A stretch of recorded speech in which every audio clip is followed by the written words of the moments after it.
Northeast tayo ngayon kasi grabe na yung crack ng windshield natin. Papapalitan muna natin. Mababa talaga yung ano niya, yung quote niya sa atin para sa replacement ng windshield nitong Highlander. Recently nagda-drive si Mami sa McLeod. Tapos biglang may nasundan siya, nasa fast lane pa naman na, na truck na pang construction. Tapos naglaglagan yung mga bato. Pag nagkaroon siya ng crack dyan, yan, humahaba siya ng humahaba.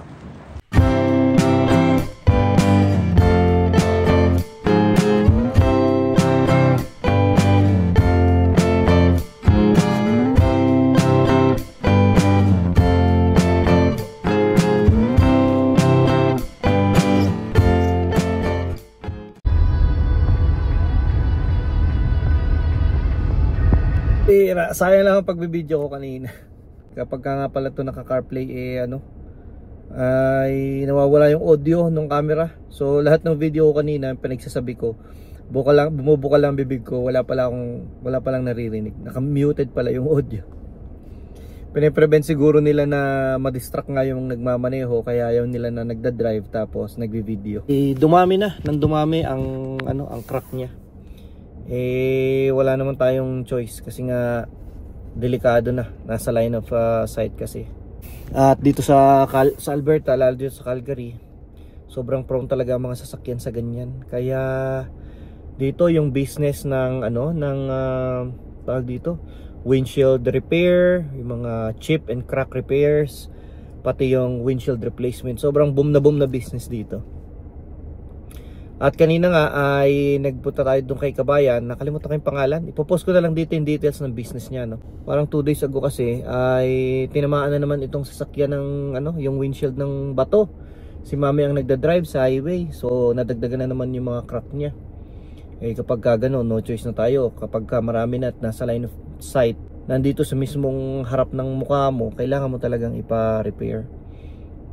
So naghanap ako sa Pinoy Calgary agad kasi usually tayo dito kapag may mga kailangan tayong services or goods, no, ang una nating hinahanap syempre sa kabayan natin sa Pinoy Calgary, kung sino yung mga recommended doon ng mga kababayan natin, no, yung mga experience nila, yung mga magandang experience. So nakahanap tayo ng dalawang nagpapalit ng windshield, kaya lang yung isa hindi nag-reply sa akin. So si Raptors Autoglass ang nag-reply sa atin at mababa talaga yung niya, yung quote niya sa atin para sa replacement ng windshield nitong Highlander. A few moments later. Mga tama, yan, nandito tayo sa Raptors. Kabayan natin may-ari nito Antayin mo naman, no? Apa, antayin ko lang.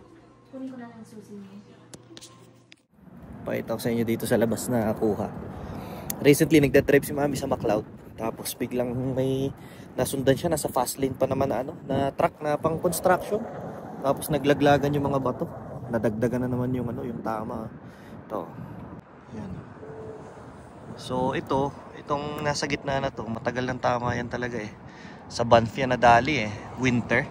Nasundan namin yung nagpa-plow ng kalsada. So nagsimula siya dun 1 inch lang yung tama. Tapos humaba na ng humaba kasi sobrang lamig ng panahon. Tapos mainit yung mainit yung heater. So ang resulta, yung pag nagkaroon siya ng crack dyan, yan, humahaba siya ng humahaba. Tapos ito yung recent, ayan So tinamaan siya, kung di ako nagkakamali doon sa taas na yun. And then humaba siya ng humabang ganyan. Ayan. So sabi ko okay na. Sulit na kasi ang dami na Mas lalo naman nakakaiyak kung halimbawa isang tama pa lang, isang crack, tapos pinapalitan mo, tapos bukas makalawa crack na ulit, di ba? Tapos yun, nag-canvas ako or nag-inquire ako sa mga autoglass windshield replacement dito pinakamura sa kabayan natin. So tingnan natin kung ano yung service nila.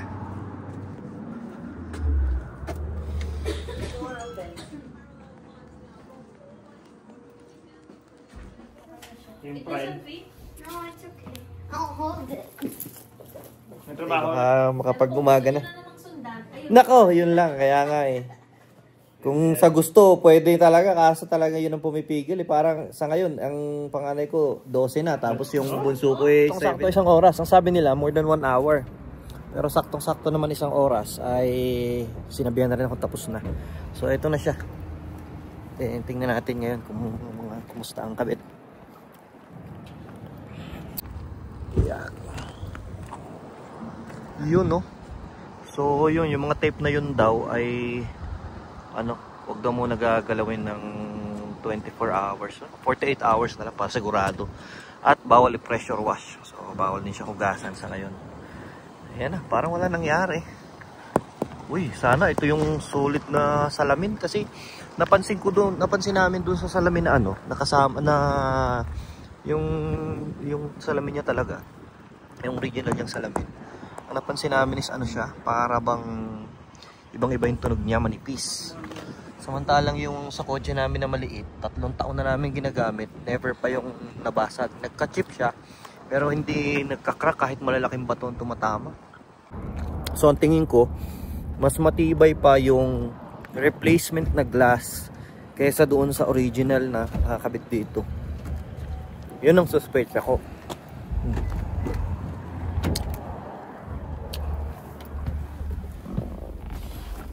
Ayan, medyo amoy adhesive pa, pero okay naman, oh. At sabi ko, ano bang gagawin dito? Kailangan ba na ano dito? Kasi first time ko nga eh. Sabi ko kaya ate, kung pwedeng makuha na ng video or mapanood kasi bawal palang magpunta doon sa ano nila. Doon sa gawaan nila ng salamin, ano, for safety na lang nga daw. So wala, hindi ko nakita kung paano ginawa. Ayan, parang may mga bubog pa. So ang gagawin ko siguro, magba-vacuum muna ako. Buti na lang, nag-order kami nitong vacuum na maliit para dito talaga sa sasakyan. So na-vacuum ko na. Napansin ko lang na meron kasing ibang talagang mga pinong bubog na nakalusot sa pagba-vacuum nila. Kasi alam ko to pagkatapos bina-vacuum eh. So may nakalusot lang, kaya ayun, inano ko. Nilinis ko lang. Ayun, may ano dito.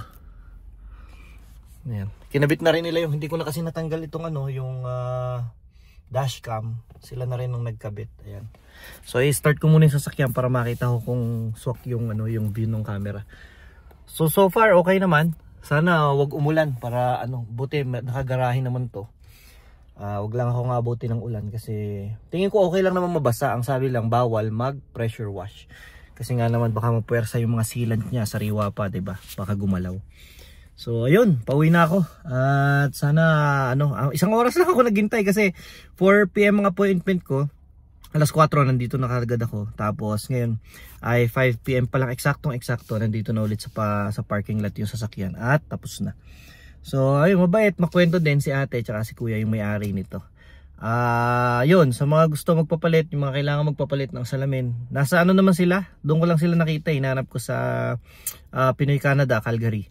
Kasi dito kapag may mga service tayong kailangan or goods na kailangan, pag doon muna tayo humanap. Ang ginawa ko dito, after ko mag-inquire sa kanya, meron pa ako isang kabayan na in-inquire kaso hindi naka-reply sa akin kasi sa FB lang ako nag-message.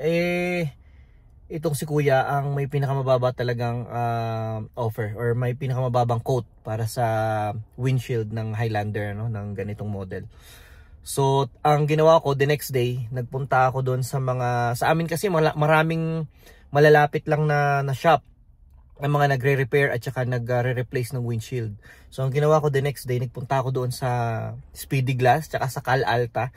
Yung Cal Alta medyo maganda yung offer din nila, no? Tsaka meron silang 1 year na free chip repair.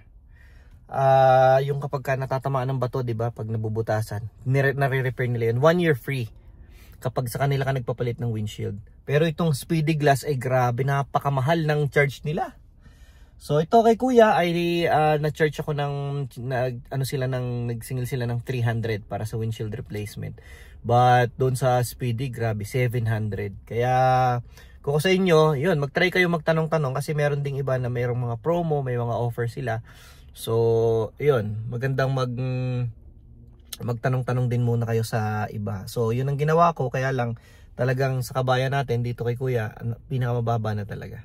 So, ilagay ko na lang dito sa video kung interesado kayo at kung gusto niyo mag-inquire sa kanya, tawagan niyo lang, lagay ko dito yung details niya.